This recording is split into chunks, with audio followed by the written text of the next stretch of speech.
Bisa tampil di putaran final Piala Asia U23 sudah merupakan pencapaian tersendiri bagi timnas U23 kita. Tapi tentunya timnas tidak ingin capaiannya, sejarahnya ataupun torehannya berhenti hanya sampai di situ. Mimpi berikutnya adalah bisa menembus melangkahkan kaki menuju fase gugur perempat final. Akankah mimpi tersebut terwujud? Syaratnya adalah mengalahkan atau ya setidaknya menahan imbang Yordania. Dan itu akan ditentukan dalam pertandingan yang akan berlangsung pada malam hari ini. Mampukah pasukan Sinteyong? Nah, kita akan membahasnya bersama dengan para narasumber, baik yang menemani saya di studio ataupun juga yang akan memberikan laporan pandangan matanya, memberikan bagaimana pandangannya langsung dari Qatar, karena nanti juga akan menyaksikan bagaimana panasnya dan juga bagaimana serunya pertandingan ini. Sudah hadir di samping saya yaitu pengamat sepak bola Bang Firzi Idris. Selamat malam Bang Firzi. Halo, malam Putri. Halo, ya. Dan juga kita kedatangan legenda dari timnas kita yang juga akan memberikan pandangannya, termasuk juga apa yang dirasakan beliau pada saat bersama dengan timnas dan ada dalam fase-fase yang begitu menentukan. Bang Peri Santria. Assalamualaikum warahmatullahi wabarakatuh. Selamat malam Bang Peri. Nah, saya akan juga sapa ini narasumber berikutnya, bukan narasumber asing, bukan dari Qatar, tapi Bang Effendi Ghazali yang pergi ke sana untuk menyaksikan pertandingan ini. Bang Ege, selamat malam. Assalamualaikum warahmatullahi wabarakatuh. Waalaikumsalam warahmatullahi wabarakatuh. Selamat sore waktu Qatar, Coach Peri, Bang Firzi, kemudian Putri. Saya rasa kita perlu sama-sama lagi di Piala Dunia nih ya. Saya dari sini tetap juga mendengarkan TV One, kemudian juga Bang Lalu Mara dan semua yang lain. Tapi intinya supporter di sini malam ini akan memenuhi stadion, tapi Jordania jangan-jangan bisa sama banyaknya dengan kita supporternya. Oke, nanti Bang Egy juga akan berikan laporannya ataupun juga informasinya mengenai supporter yang pasti seru karena bisa menjadi tenaga tersendiri untuk mendorong motivasi dari para pemain kita. Tapi Bang Peri, ingin sekali kita mendengarkan ceritanya berbagi pengalaman. Ketika ada di fase seperti ini begitu menentukan karena Australia, Yordania, Indonesia semuanya sama-sama memiliki kans untuk bisa lolos ke fase berikutnya.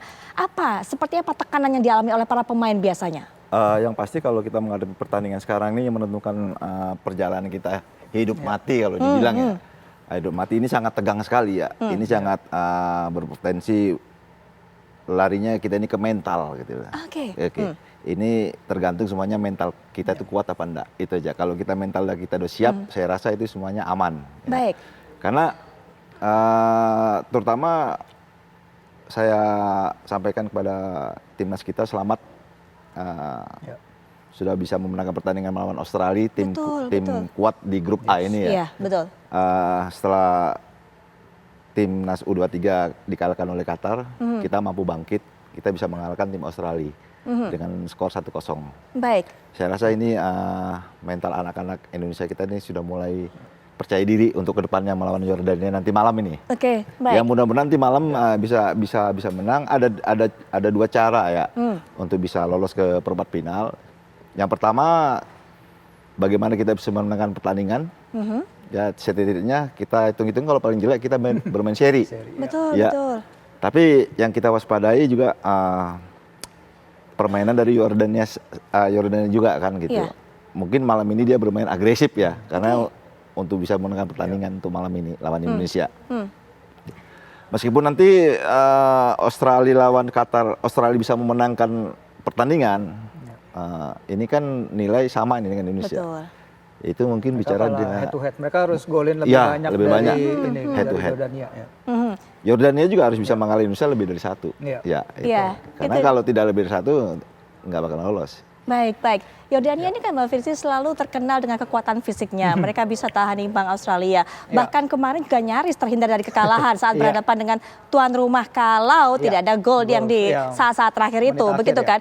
Kalau kekuatan fisik seperti itu ditambah nanti mungkin ada prediksi dari Bang Peri akan tampil agresif. Bagaimana timnas kita bisa mengantisipasinya? Ya, jadi ada dua tampang dari Yordania yang kita lihat ya di turnamen ini ya. Pertama ketika mereka menghadapi Australia, mereka bermain sebagai low defensive block, bermain dengan possession hanya 30%, termasuk ketika mereka bisa menyelamatkan hasil seri tanpa kebobolan walaupun mereka bermain dengan 10 orang dalam 9 menit terakhir.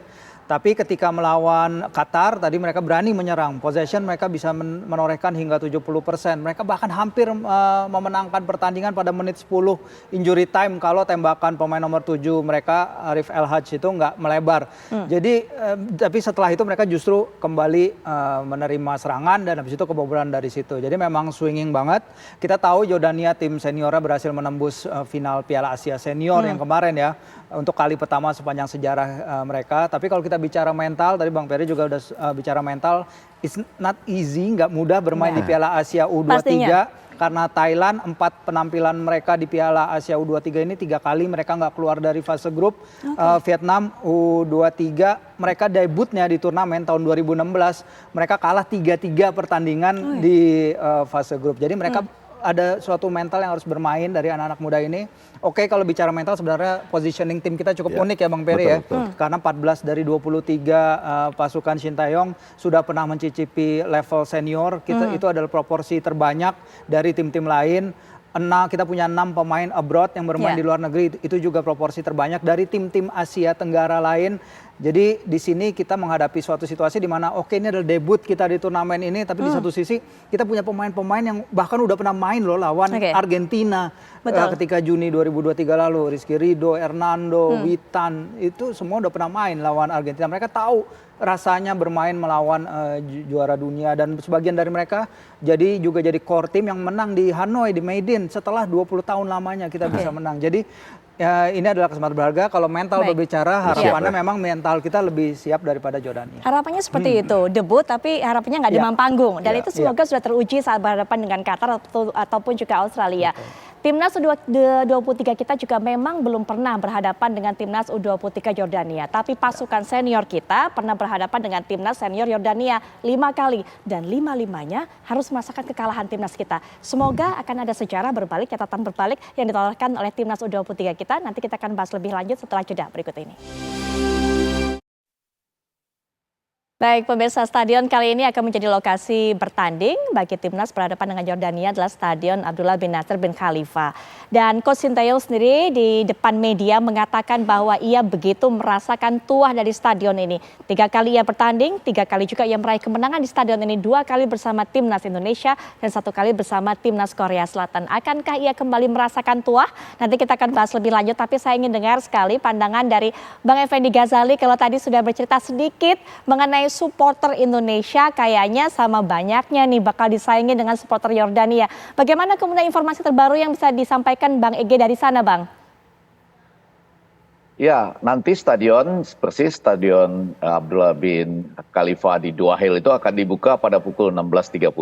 Jadi sekarang belum bisa masuk ke sana, tapi dari teman-teman kita Ultras yang ada di situ ya dipimpin oleh Kang Dadan, lalu juga support sepenuhnya oleh Duta Besar kita Pak Ridwan Hasan, itu kedua supporter dari 2 negara sudah banyak di sana dan kami dengar bahwa supporter Jordania kelihatan lebih ngotot, jumlahnya juga lebih banyak, sementara kita para pendukung Indonesia sedang dalam perjalanan menuju ke sana.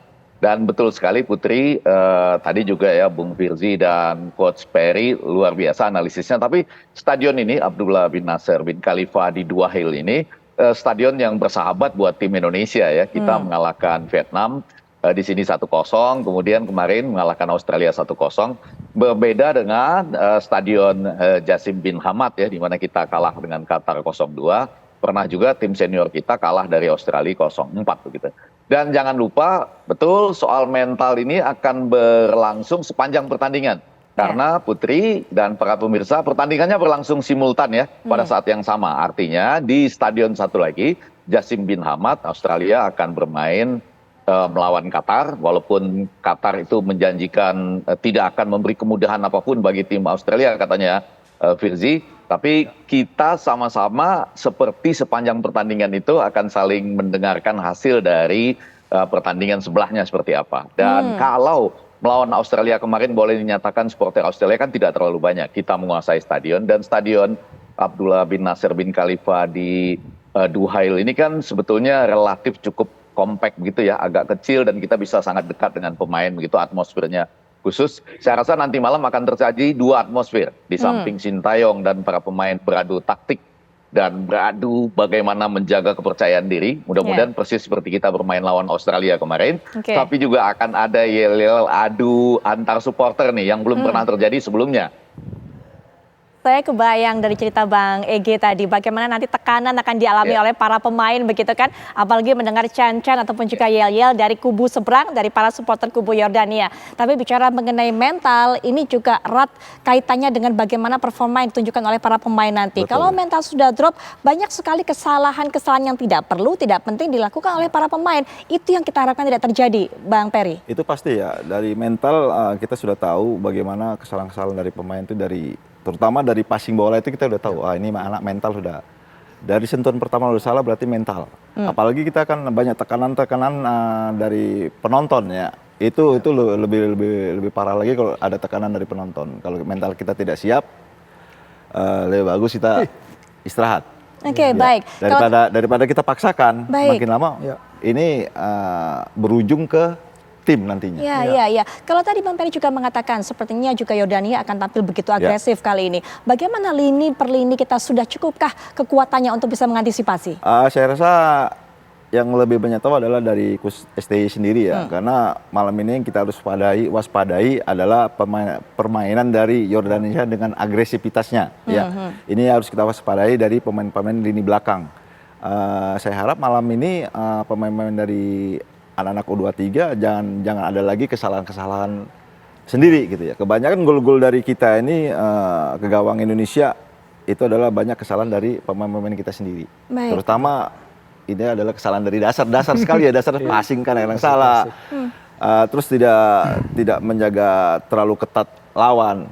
Jadi semuanya harus disiplin gitu ya. Disiplin menjaga lawan, disiplin menjaga posisi. Ini juga harus bisa disampaikan dengan Coach Sintayong sendiri. Baik, kesulitan lini belakang, ujian dari dua tim sebelumnya seperti apa Bang Firzi? Iya benar, kita itu kemarin juga bicara ya dengan Kurnia Sandi ya, mantan kiper kita. Dia mengatakan memang ada momen di laga, terutama ketika penaltinya Hernando menyelamatkan penalti itu yang menjadi salah satu key moment bagi pertahanan kita untuk tampil lebih lugas, tampil lebih bersemangat, yang mengangkat mental. Karena kita tahu Hernando itu menahan tendangan penalti seorang pemain yang tampil di divisi kedua Liga Prancis loh. Pemain yang hebat sebenarnya si Mohamed Traore itu.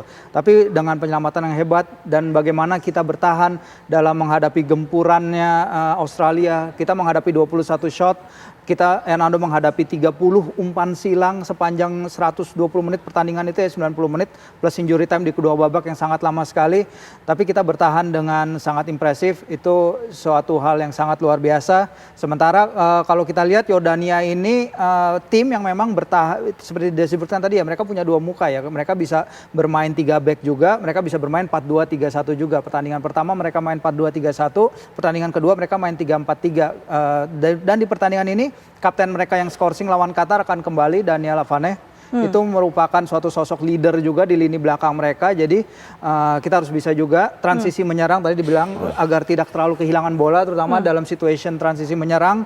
Ketika kita menyerang half space, ketika kita menyerang wide areas, karena kalau lihat pertahanan Yordania dalam 2 pertandingan terakhir, sisi kiri pertahanan mereka yang bisa dieksploitasi. Australia menciptakan beberapa chance dari sisi kiri pertahanan mereka. Golnya Qatar datang dari sisi kiri pertahanan mereka. Jadi nanti kalau di pertandingan nanti siapapun yang turun, apakah Coach Shin akan memainkan Fajar Faturrahman lagi, ataukah Rio Fahmi akan turun lagi di kanan, Witan, bagaimana peran dia, apakah dia akan menyerang inside, apa dia menyerang outside, itu juga harus dipertimbangkan.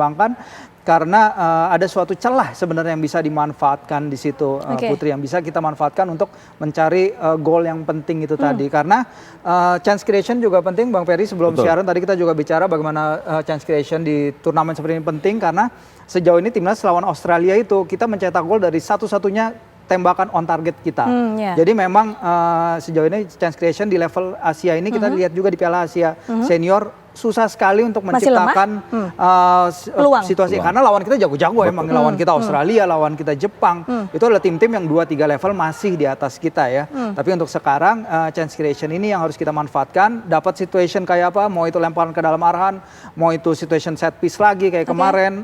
Kita dapat gol dari corner, harus dimanfaatkan sebaik mungkin. Kehadiran Justin Hapter yang semoga lebih fit, kemudian juga Ivar Yandar yang sudah kembali dari hukuman kartu merah, apa pengaruhnya kira-kira? Oh pasti kestabilan di tengah tengah ya, karena kita lihat di pertandingan pertama beberapa kali ada loose passes, beberapa kali koordinasi kurang bagus. Tapi ketika melawan Australia pertandingan kemarin, Coach Shin mengubah beberapa hal. Salah satunya memainkan Nathan sebagai gelandang sentral, sebagai gelandang pivot di tengah bersama Marcel. Suatu hal yang belum pernah kita lihat sebelumnya, karena kita tahu dalam 2 pertandingan lawan Vietnam, Nathan selalu bermain di sisi kiri, tapi Nathan memberikan 28 passes, menang dalam 6 dari 9 duel dia sebenarnya memainkan peran bagus di situ. Apalagi kalau misalnya nanti ditambah dengan Hubner balik dan juga Ivar yang bisa kembali bermain, menurut saya lini tengah akan lebih kuat lagi, karena kita lihat kelas si Marcelino. Kalau saya lihat Marcelino kelas banget di lini tengah kemarin, gocekan dia, umpan-umpan dia, cara dia ngeliat permainan itu masih di atas level beberapa pemain Australia. Kualitas banget, kelas banget untuk pemain semuda dia. Jadi saya harap juga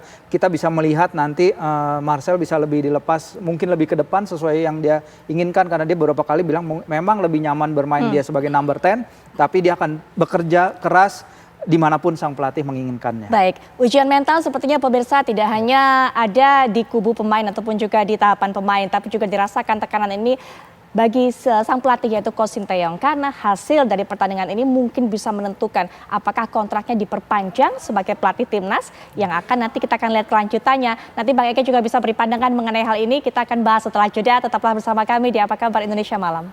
Lanjutkan kembali perbincangan mengenai Indonesia berhadapan dengan Yordania pada malam hari ini. Bang Ege masih bersama kita tentunya. Bang Ege melihat tekanan yang juga mungkin dihadapi, membayangi Coach Sinteyong, karena ada target di sana ini untuk meneruskan, menentukan nasibnya bersama pasukan kita, apakah kontraknya dilanjutkan atau tidak. Seperti apa pandangannya atau pengaruhnya mungkin menurut Bang Ege? Ya, Putri, kemarin saya mendapat kesempatan sedikit saja, beberapa menit ya. Saya sangat menjaga privasi daripada timnas dan seluruh coach dan manajernya. Tapi saya sempat bertemu baik dengan saya sebut Jenderal Sumarji, Pak Hendry, kemudian Coach Sinteyong juga, kemudian timnas kita ya selesai latihan. Saya melihat ada 2 hal catatan yang disampaikan tadi Coach Perry dan juga Bung Firzi. Yang pertama itu bahwa memang ini agak menarik untuk melihat bahwa perjalanan kita jangan-jangan mirip-mirip seperti Argentina ya di Piala Dunia yang di Qatar juga, di mana kalah pada pertandingan awal dengan Saudi Arabia pada waktu itu. Kita mengalami 0-2 dari tuan rumah Qatar. Kemudian pada pertandingan lawan Australia itu kan menentukan sekali, ada penalti yang karena handsball-nya Komang Teguh misalnya. Tapi semangat kita bisa bangkit luar biasa ketika man of the match-nya Hernando mampu menahan tendangan penalti tersebut. Bahkan Komang Teguh membalikkan dari zero menjadi hero dengan tandukannya pada menit 44. Nah, yang ingin saya katakan, semangat itu menjadi luar biasa ya. Tidak hanya perubahan pada menit ke-44 itu, tetapi juga terlihat dalam latihan-latihan analisis classroom yang disampaikan ya oleh Pak Sumarji. Misalnya seperti benar-benar sungguh-sungguh mempelajari sekarang tentang VAR dan bagaimana kemungkinan-kemungkinan yang muncul dari gerakan-gerakan pemain di VAR yang digunakan di U23 ini. Jadi saya mau sampai pada kesimpulan bahwa pada saat ini, setidaknya sampai tadi malam itu, semangat para pemain kita itu sedang tinggi ya, cukup gembira, dan kemudian seperti menghadapi pertandingan ini dengan optimis karena bisa menaklukkan Australia. Dan sekarang tentu saja lagi-lagi ini adalah Jordania yang terluka.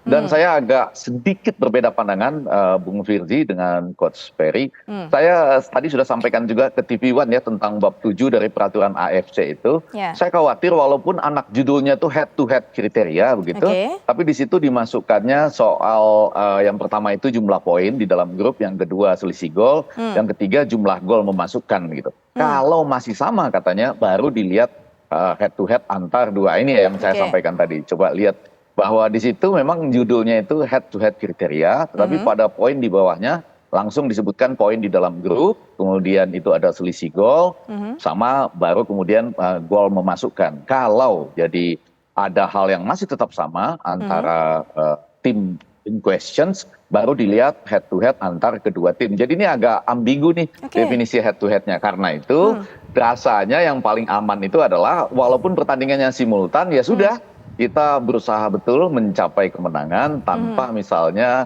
saya membayangkan kalau saja misalnya Australia itu bisa mencetak 1-0 dan kalau apa yang saya baca yang benar ya, artinya mungkin sudah dicoba koordinasikan juga oleh timnas kita. Kemarin saya diskusi dengan Tegar ya, dan mudah-mudahan definisi itu yang benar ya, bahwa head to head adalah langsung melihat pada pertandingan antara dua tim. Walaupun di bab 7-nya itu di atasnya ada angka-angka seperti itu tadi. Jadi sekali lagi saya setuju Bung Firzi dan Coach Perry, soal mental ini soal yang pertama, dan saya yakin sepanjang pertandingan nanti karena perlu mendengar hasil dari stadion lain, itu suatu pertarungan mental yang menarik, baik pelatih maupun penonton serta mereka yang betul-betul turun di lapangan.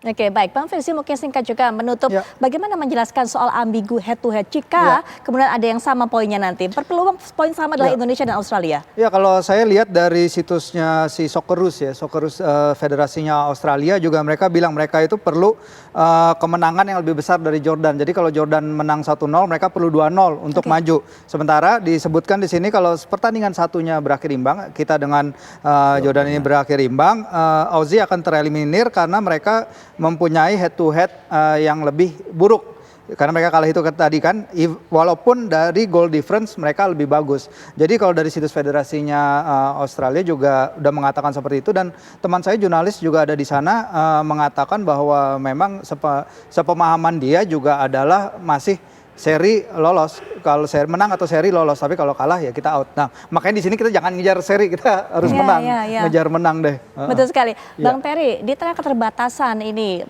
para pemain yang mengisi lini depan untuk bisa mencetak gol, siapa kemudian diharapkan Bang Perry bisa menjadi andal dari Coach Sinteyong dalam penampilannya kali ini? Harapan saya sih sepertinya si Ramadan Sananta nggak bisa main ya. Nggak bisa, ya, masih satu pertandingan lagi ya. Ya jalan salah satunya kita kalau tidak si siapa Marcelino ya apa? Jim Kelly bisa di depan. Jim Kelly bisa di depan. Ada Rafael juga berdua. Juga, Witan. Ya mudah-mudahan mereka bisa kerjasama. Gitu. Prediksi skor mengenai pertandingan kali ini? Saya sudah prediksi dua pertandingan. Yang pertama waktu Vietnam Indonesia, saya bilang 1-0 untuk prediksi. Alhamdulillah benar. Kemarin saya juga prediksi Australia kalah 1-0 dari Indonesia, minimal draw. Ya mudah-mudahan hari ini bisa menang. Saya katakan sekali lagi, malam ini bisa menang 1-0, mencuri poin, ya, dan bisa menghasilkan juga malam ini mudah-mudahan bisa main draw. Untuk meloloskan Indonesia untuk fase berikutnya. Mudah-mudahan insya Allah. Singkat, Bang Firzi, prediksi skor. Optimistis kalau sama Garuda ya, kita harus selalu optimistis dengan Garuda. Saya 1-0 menang. Baik, Bang Ege terakhir juga, singkat prediksi gol Bang Ege. Saya senang melihat mereka, saya optimis. Bung Firzi, saya akan datang stadion berteriak sepanjang pertandingan. Saya masih 50-50, tunggu 10 atau 15 menit babak pertama. Begitu ya Bung Firzi dan Coach Perry. Iya, apapun itu prediksinya yang penting Indonesia. Kita doakan semoga lolos untuk bisa melaju dan juga menciptakan sejarah di Piala Asia U23. Dan perbincangan ini juga mengakhiri tentunya kebersamaan kita di Apa Kabar Indonesia Malam akhir pekan. Terima kasih Bang Firzi, terima kasih Bang Perry. Mbak Ege juga terima kasih sudah meluangkan waktunya dari Qatar.